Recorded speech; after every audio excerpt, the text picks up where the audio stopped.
What's up, guys? Welcome back to Digital Diving. Happy fucking New Year. It is 2019, and it's your boy Monkey and Jules. We are back in our bullshit. Today, we are going to be starting out 2019 the way it should, reminiscing about 2018. We're going to be talking about our top 10 games of 2018. So, why don't we start it off? Jules, take that shit away.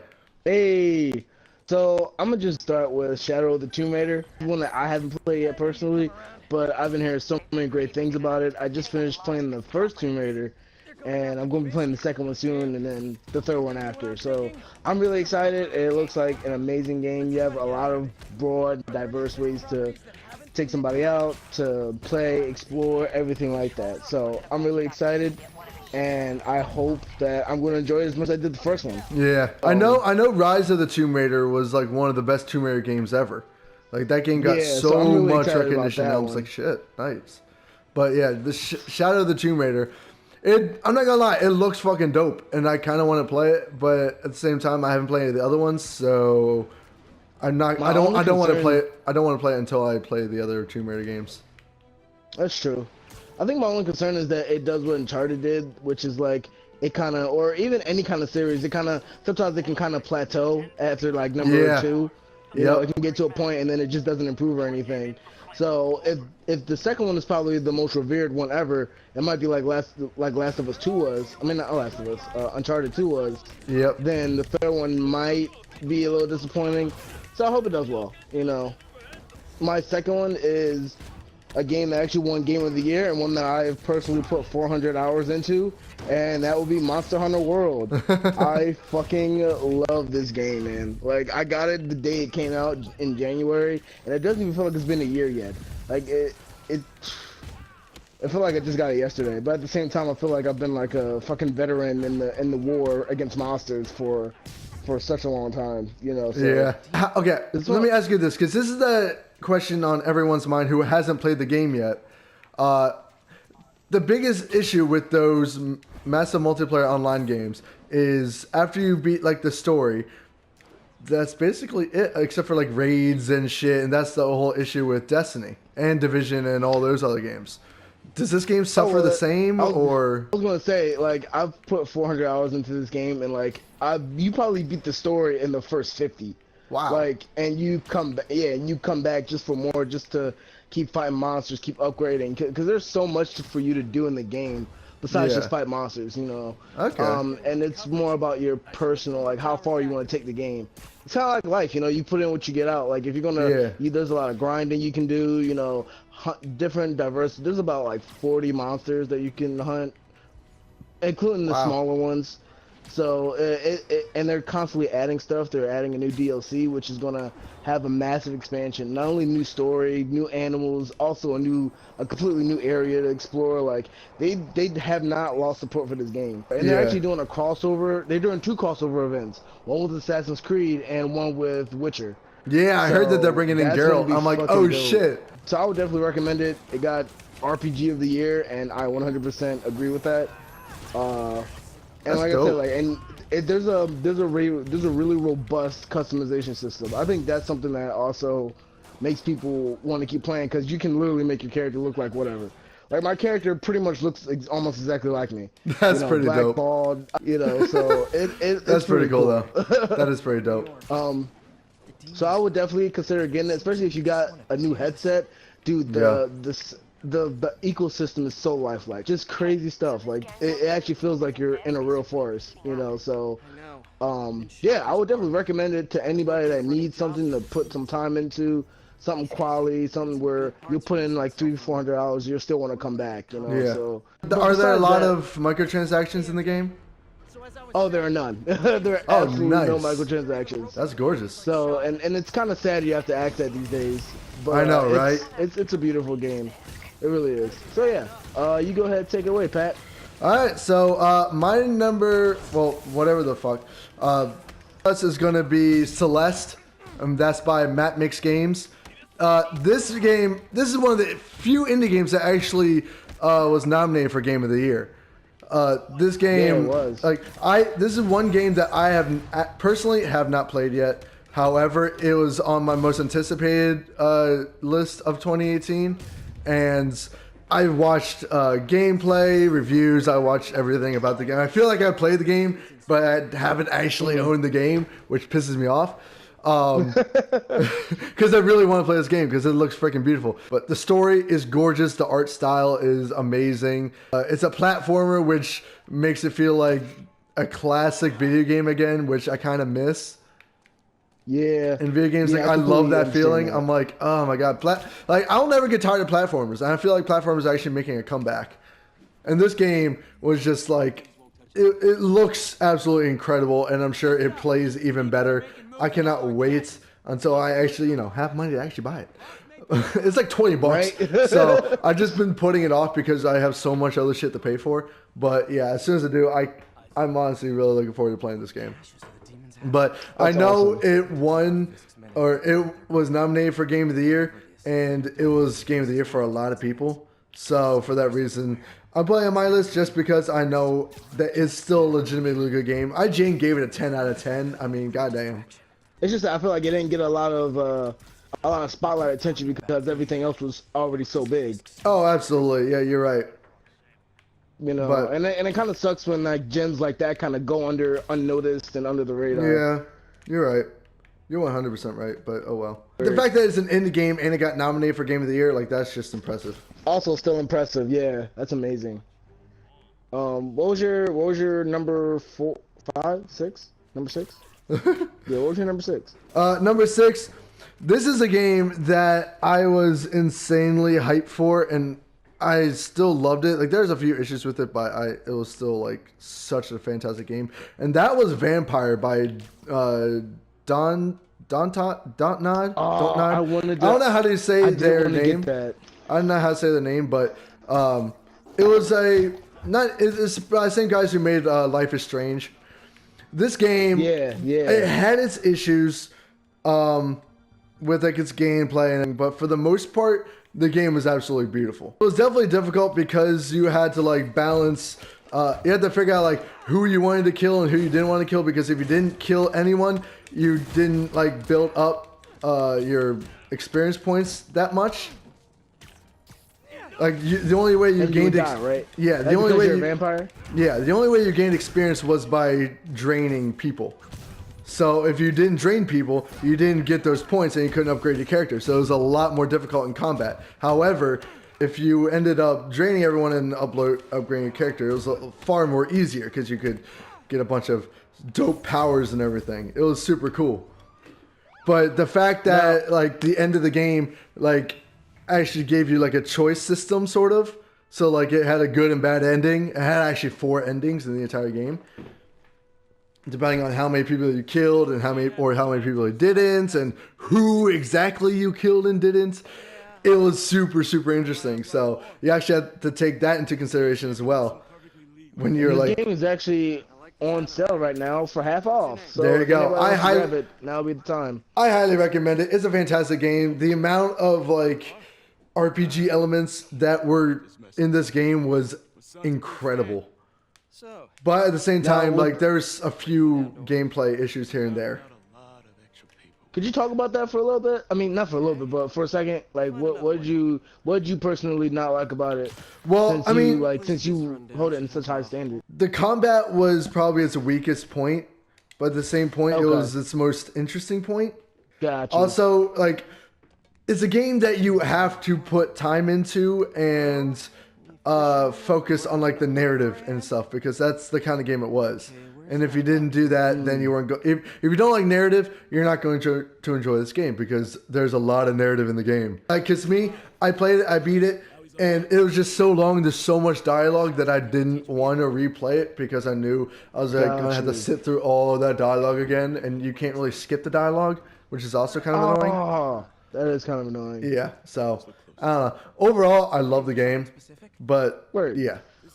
So my next game that I'm going to say was probably one of the better ones of the release of 2018. It'll be Soul Calibur 6. Oh, now, yeah. I know that for a lot of people, this is a long-standing game. I personally have been a Soul Calibur fan for at least 10 years. Same thing with Tekken. Would I recommend this game? It depends on what kind of fighting. When it comes to fighting games, it's very delicate balance between what's good and what's bad. It's a very fine line. Yeah. You know, it could be something as tiny as a mechanic or something as big as, you know, auto combos or something, which isn't a mechanic, but that could ruin or make a game. So yeah, for me personally, I didn't play this game, and it's because a lot of times with fighter games that have a long-standing series, they tend to only put one game on a console, and then by the time you get to the next game, they completely change the system, they change the endings, they add all this stuff. So the reason why I didn't get it was just because I feel like they changed it a lot. They changed it way too much, and it didn't need to be. Like, they tried to make it more flashy instead of just making it like a fighting game, you know, focused on the actual combos and stuff. So that's just my personal reason. Like, I know some people like auto combos and like, you know, finishers in their fighting games, and they like all this kind of flashy stuff, but I just find some of it unnecessary. So that's why I personally wouldn't get it. And then my other second game will be Just Cause 4. Just Cause 4 is a game that I personally was also interested in, and I played the third one and I loved it. I didn't beat it though, so that was kind of an indication to say, like, if I'm playing a game series and I don't beat one of the games, and there's no particular reason for it, I just lost interest, and I'm not going to get the next one, because the same thing is going to happen unless there's been some dynamic change. Yeah. You know? And I'm not saying the game's bad. The game's good. It's just, it's meant for somebody that just wants some mindless fun. You know, it doesn't. I like it, if I have destruction nowadays, I like it to have some purpose and some story behind it, not just, oh yeah, I'm just this James Bond 007 kind of dude, just hopping on planes and flying in tornadoes, you know, and then there's no context for it. So, if I was like 11, I would love this game. Yeah, you know? I don't think I've ever, I told you this before, I don't think I've ever beaten a Just Cause game purely because I just play the story just enough to get all like the upgrades and shit, and then I just dick around in the game. Weak. I just dig around. So weak. Yeah, and then I just dig around like with the wingsuit and making cows fly with the booster rockets and shit. I'm like, that's literally the only reason I play those games, because they're stupid but that shit's fun. So cool though. Exactly. Like it's funny. Like, this game looked, Just Cause 4 looked interesting because they added the whole weather system and everything. And I feel like the weather mechanic was like a big thing this year because freaking Just Cause 4 did it. Forza did the whole intuitive weather design. I feel like, what other games did the? I mean, freaking Red Dead did the weather aspect as well. Like, they had storms and stuff.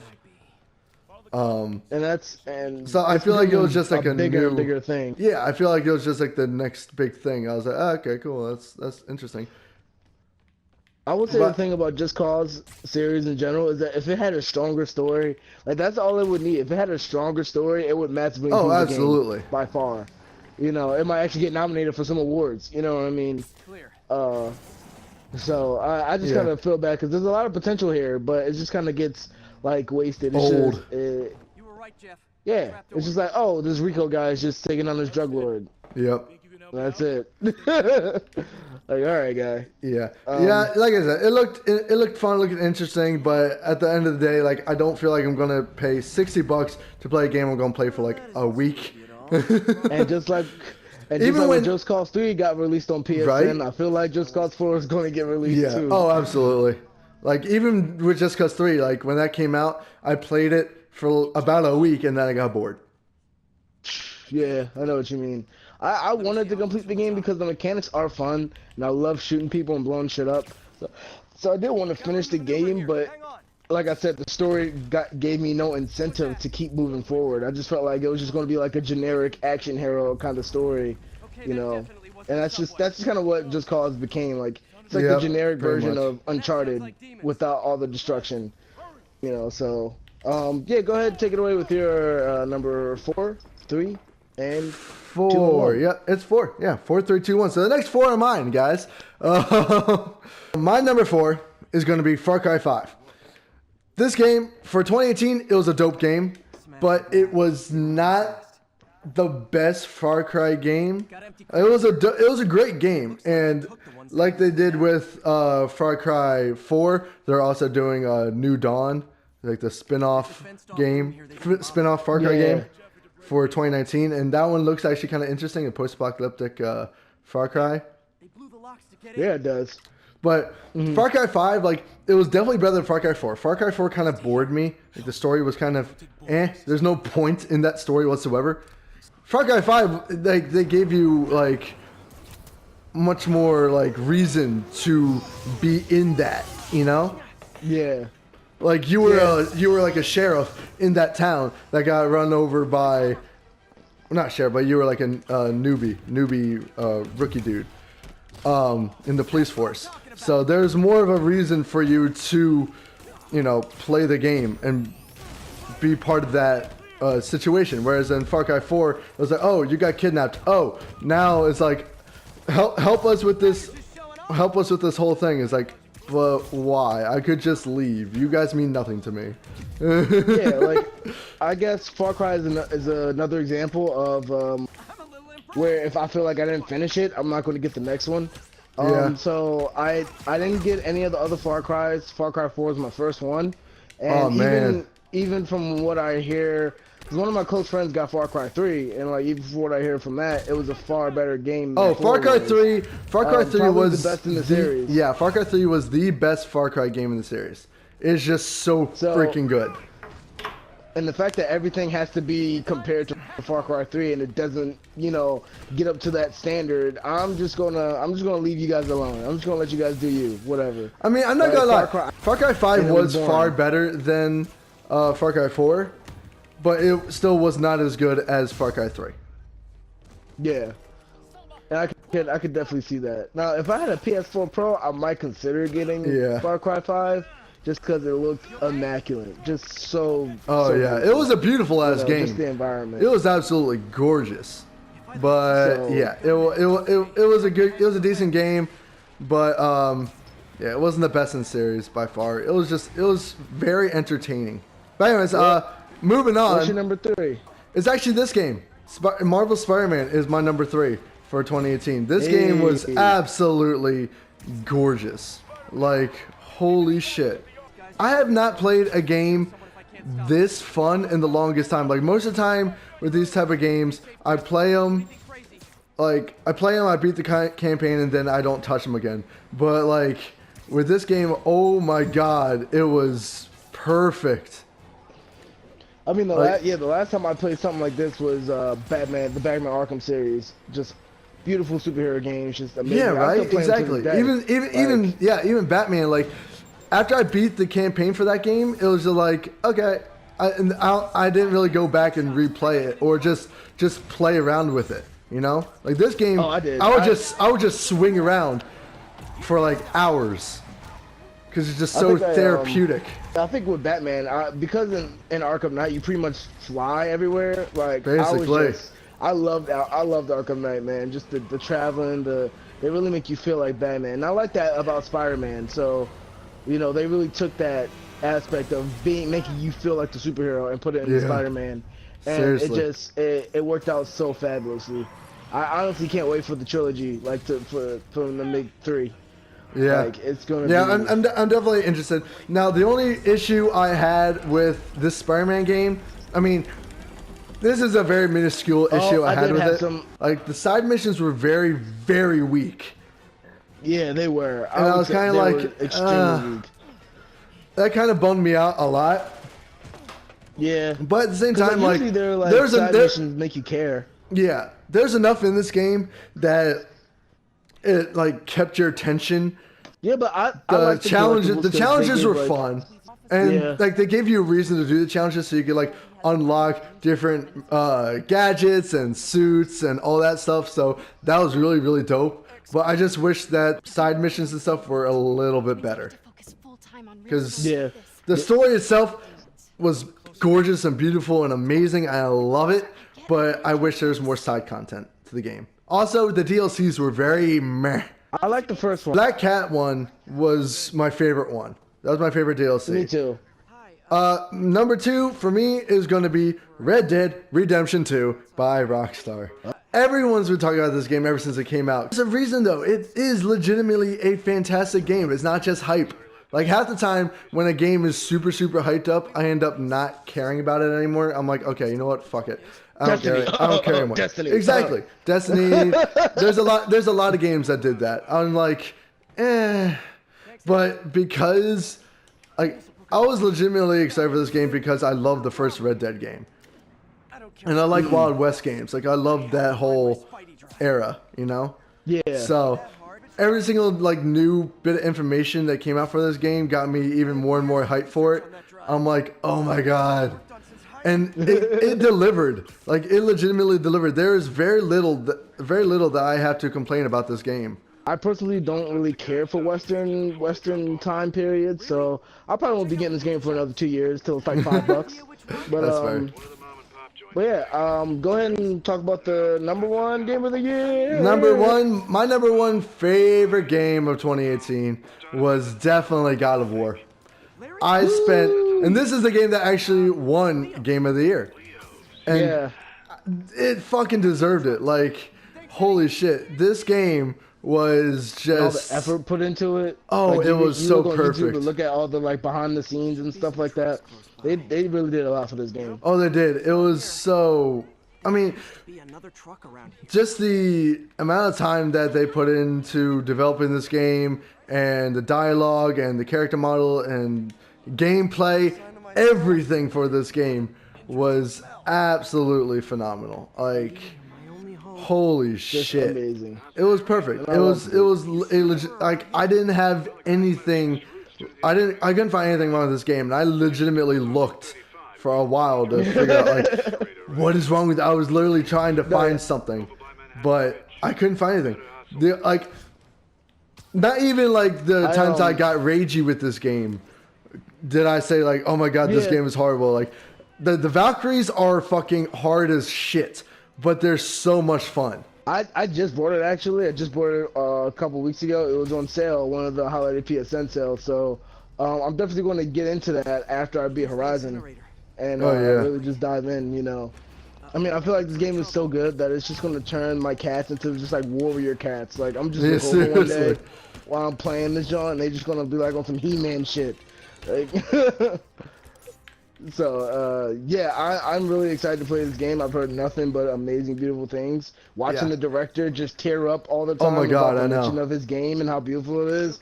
Really makes me want to play this game. Oh my god, no, the game is an absolutely gorgeous game. I was in love with that. I literally played this game for like most of 2018.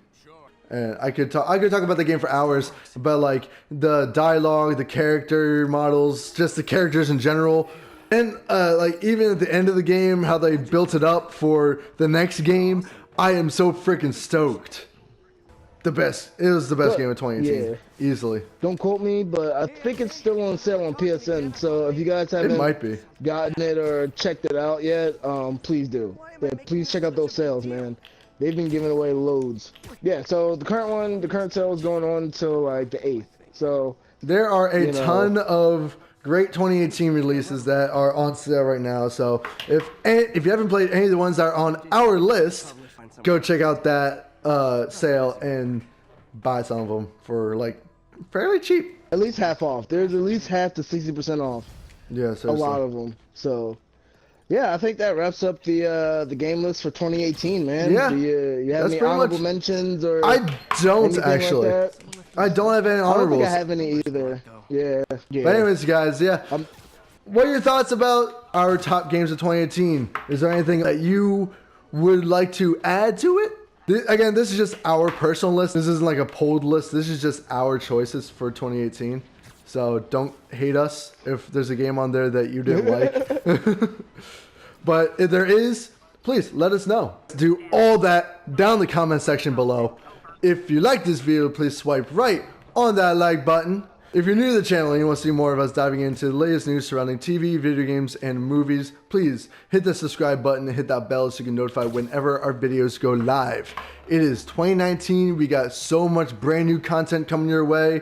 We're going to be meeting all together to come up with some great goals for this whole year. So please check us out. We go live every Monday, Wednesday, and Friday. And we upload a podcast whenever we can. People are busy. Sorry. But anyways, Yeah. Jules, thank you so much for coming on this morning. Anytime, bro. Guys, thank you all for watching. Stay excellent. Hope you had a great holiday. And we will see you in the next dive-in.